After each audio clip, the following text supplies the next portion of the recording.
This meant that it wasn't much use unless he could find a student that would fit the criteria of the skill. If he wanted to go through with this plan, he would need more stat points in his charm skill, which just led him back to the original problem. Are there any other ways to get blood? As Quinn thought about this, the image of the city hospital suddenly popped into his head again. Still, he would have a problem with the cameras. For now, he would just have to focus on upgrading his shadow abilities, along with learning the tutorial videos. While everyone was huddled up in their groups, there seemed to be 3 stray students that had walked up to the front of the assembly hall, going straight to stand by Faye's side.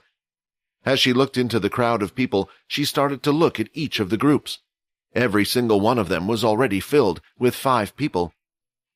"You over there," Faye said, pointing to one student and then to the next from another group. "You there, and you." She surveyed the room one more time, and her eye had managed to capture Vorden, who was just at the back. Faye had seen his face on documents more times than she would have liked, so she decided to let his group with the remaining student.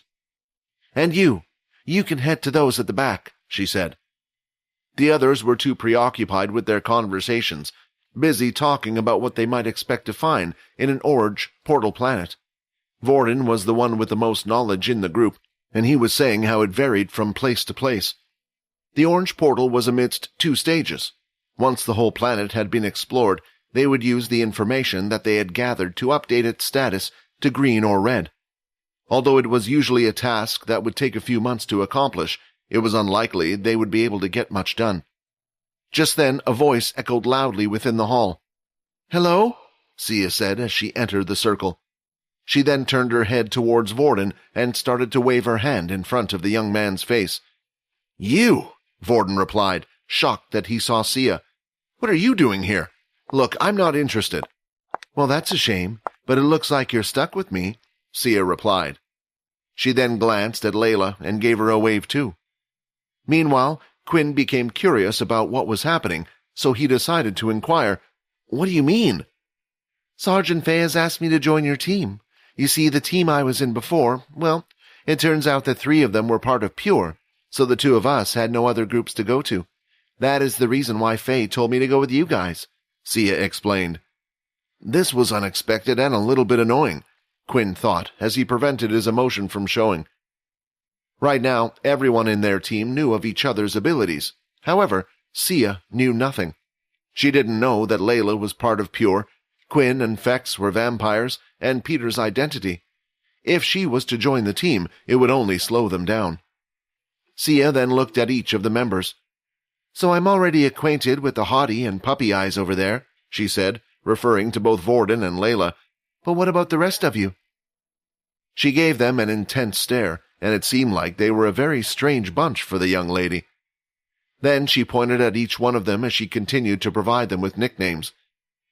"Average Joe over there," pointing to Quinn. "Dead Eyes," pointing to Peter.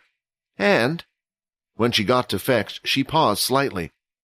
As of the moment, he had turned on his charm and was trying to draw her in as much as possible. First impressions were always important to him, and he wanted to make a good one. "Go on, then," Fex said. "Compliment me on my good looks." "Arrogant young master type," she said. This surprised Fex greatly. Although his charm might not have completely persuaded her, it should have had some effect, though it seemed there was none. Sia looked defeated and appeared like she didn't want to be in the group at all, not realizing that they felt the same way, especially after her words.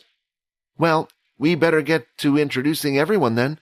If we have to work as a team, I guess the first thing we need to know is about everyone's abilities, right?"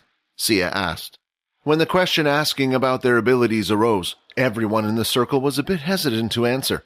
After all, it was an awkward question due to it being quite personal. It was as if you were revealing your weakness to another person. However, at the same time, it should be a given to know your teammates' abilities. Although the main problem was that the school still didn't know about Quinn's ability. As for Peter, they assumed that he still had his duplication ability, the one that he most recently copied from someone else.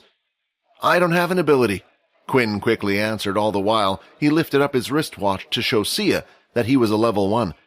After seeing this, she quickly ignored him and moved on to the next person. Quinn was fine with this, since this expedition would be quite different. The whole class would be traveling together for the Orange Portal expedition. Thus, he would have to hide his abilities from the rest of the class. Hiding them from one more person wouldn't hurt. I already know Layla's, and most people learned about that pretty boy after the event with the second years in the assembly hall. That means I just need to know yours, Sia said as she looked at Peter. Peter then gave Sia a rather uncordial glance, since he wasn't in a great mood. What annoyed him wasn't Sia's attitude towards him, but her disregard for Quinn, his master. I can show you firsthand if you want, Peter said, raising his fist. Peter! Quinn snapped. So Peter immediately put his fist down and went back to his master's side. What the hell was that all about? Sia asked in bewilderment. She knew her teasing could piss off some people at times. Hence, because of this, she was usually quite cold at gauging people's snapping points and when to stop. Still, Peter's outburst seemed a little abrupt to her. Don't you think you should tell us your ability first before asking for ours? Vorden questioned. Well, my ability will be a little hard to explain, so why don't I just show you? Sia looked at all the people in the group. At first, she would have tried using her ability against Peter. However, judging by how he acted, she didn't want to do that now. Out of all the people in the group, there seemed to be one target that stood out as the weakest. As Sia lifted her hand, smoke gradually appeared on top of her palms. The smoke was colored in the shade of blue that the skies had. It started to form a certain shape. Its body was similarly hued to the smoke. After a brief window, a pointed blade emerged on one end of the fully formed thin rod. The final product was a short spear, spanning half of Sia's height, made of animate smoke. Without warning, she looked towards her target and threw the spear. It flew through the air and managed to hit Quinn, dead in the chest. The spear had permeated his body, a part of it protruding on his back. The others couldn't believe that Quinn had just been attacked, right in front of their eyes. Quinn! Layla shouted. Are you okay? When the spear had made contact with Quinn, he felt no pain. Although he could feel the object piercing him, it didn't seem to have inflicted any physical damage. No bruises, scratches, or holes where blood could trickle. Still, there was definitely an effect. Part of his energy felt like it was being absorbed by the weapon. It was a similar feeling to when he was out in the sun, only a lot weaker. Finally, the notification sound was heard. Ding! You have been affected by Spirit Spear. All stats have been reduced by 10%. The sensation that Quinn had was confirmed by the system message.